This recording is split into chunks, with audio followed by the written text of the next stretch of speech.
tout le monde, dans cette vidéo nous allons voir 5 jeux qui ont été malheureusement annulés. C'est parti.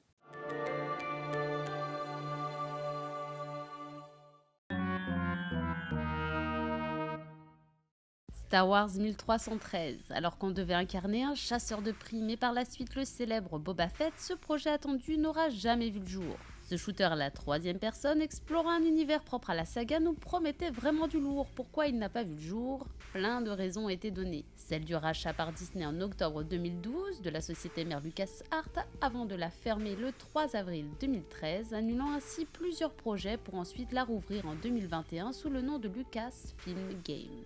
Disney voulant se concentrer surtout sur le développement des films Star Wars, mais aussi le développement de Star Wars 1313 a été compliqué et a rencontré des difficultés techniques. Le jeu visait des graphismes et une jouabilité de haute qualité, ce qui a conduit à des défis de développement importants. Enfin, en tout cas, c'est vraiment dommage, même si entre-temps nous avons eu de très bons jeux Star Wars qui sont sortis. On regrette de ne pas avoir pu jouer à celui-ci. Il a été annulé, c'est vraiment dommage. Legacy of Kain Dead Sun. Ceux qui me suivent depuis longtemps connaissent mon amour pour les jeux Legacy of Kain, donc quand celui-ci a été annulé, j'étais vraiment attristée même s'il devait être assez différent des précédents. Legacy of Kain Dead Sun devait être un jeu vidéo d'action-aventure qui a été annulé alors qu'il était en cours de développement par Climax Studios pour Square Enix, en plus d'une composante multijoueur développée séparément par Psyonix. Il devait être le 6e opus de la série Legacy of Kain et il a été annulé en 2012 après 3 ans de développement. Square Enix et Psyonix ont récupéré le mode multijoueur prévu qu'ils ont renommé sous le nom de Nosgoth, devenant ainsi un titre free-to-play autonome. Le jeu a été pensé comme une action-aventure basée sur une histoire inspirée de Legacy of Kain Soul River de 1999 et de Legend of Zelda de Nintendo.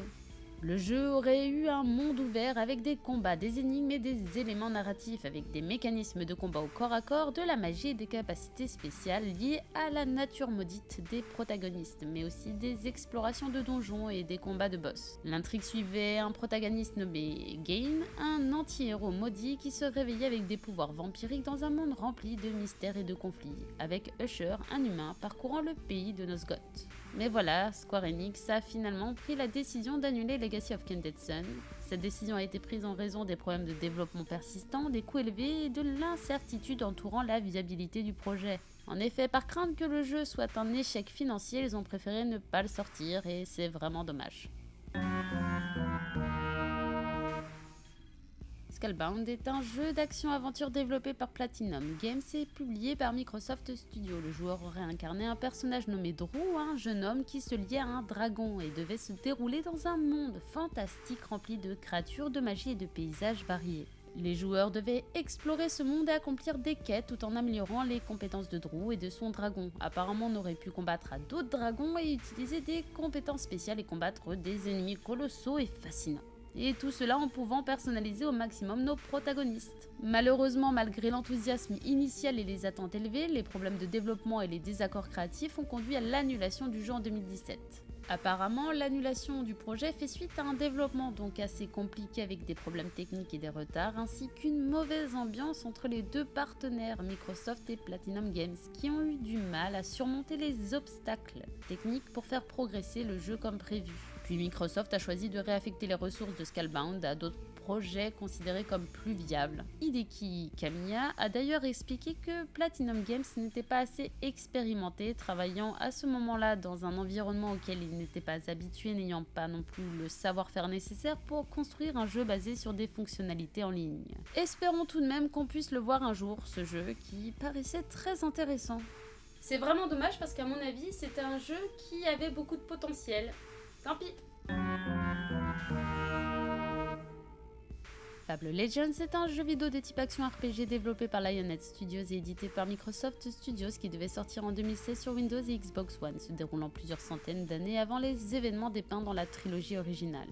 Fab Legends donc était un jeu de rôle d'action multijoueur en ligne. Il était basé sur la coopération entre joueurs qui pouvaient incarner soit un gentil soit un méchant possédant un rôle de type maître du jeu en contrôlant les ennemis, les pièges et d'autres éléments du monde pour contrecarrer les héros.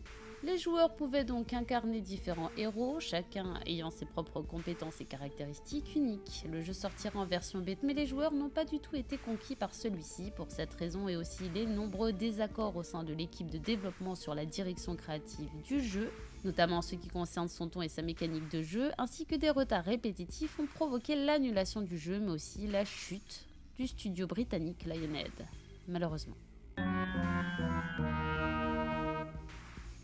Prey 2 devait être la suite du jeu Prey, sorti en 2006. Dans Prey 2, les joueurs auraient incarné un tout nouveau protagoniste nommé Killian Samuels, un marshal de l'US Marshal Service qui se retrouve sur la planète extraterrestre Exodus en tant que chasseur de primes, tout cela dans un monde ouvert.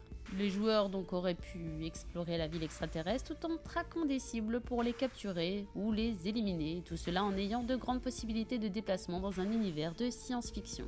Bethesda a donc expliqué que le jeu avait atteint un stade où il n'était pas assez prometteur et qu'il ne semblait pas aller dans la direction qu'ils espéraient. Ils ont donc décidé de ne pas le continuer. Le jeu posait beaucoup de problèmes, donc de développement, des désaccords créatifs, des problèmes financiers, suscitant des inquiétudes quant à la capacité du jeu à atteindre les normes de qualité souhaitées. Voilà pour cette vidéo, j'espère que vous l'avez appréciée. Si c'est le cas, n'hésitez pas à mettre un petit pouce bleu, à la partager et à vous abonner. En attendant la prochaine, je vous dis bonne game à tous, bye bye.